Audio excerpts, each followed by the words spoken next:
ataanza msimu kwa ushindi. Kwa habari za michezo na burudani, Ziada Mohamed wa ZBC.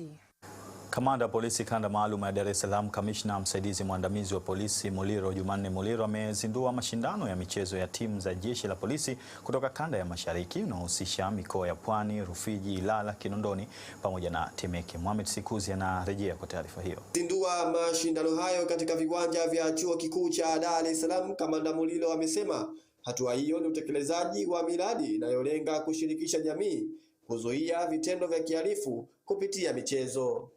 Pamoja na mambo mengine, tunazindua timu yetu. Tunataka tuwe na timu moja kabambe ya kanda ya Mashariki ambayo inahusisha timu ya Rufiji, mkoa wa Rufiji, inahusisha timu ya Pwani, Kinondoni, Temeke na Ilala. Tukipata timu bora na kubwa, tunakwenda kushiriki kule jijini Mbeya, ambapo tutakutana na kanda zingine za kipolisi katika michezo. Nimewaasa wachezaji wangu kwamba sisi Dar es Salaam, hasa kanda ya Mashariki, kwenye michezo yetu sisi tunajua neno kushinda. Nimesema mambo ya matokeo na mambo matatu: kushindwa na draw.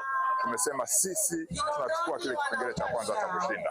Kwa hiyo tutashirikiana na wananchi, lakini malengo makubwa ni kuhakikisha kwamba maeneo yetu yanakuwa salama zaidi. Ya polisi jamii ambayo tunapanga kuitekeleza katika jiji letu, ili jiji letu liendelee kuwa salama, yani safe city. Karibuni.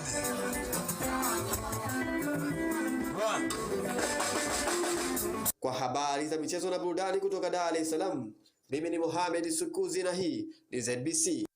Mkuu wa mkoa wa Manyara Queen Sendiga ameongoza wananchi wa mkoa huo katika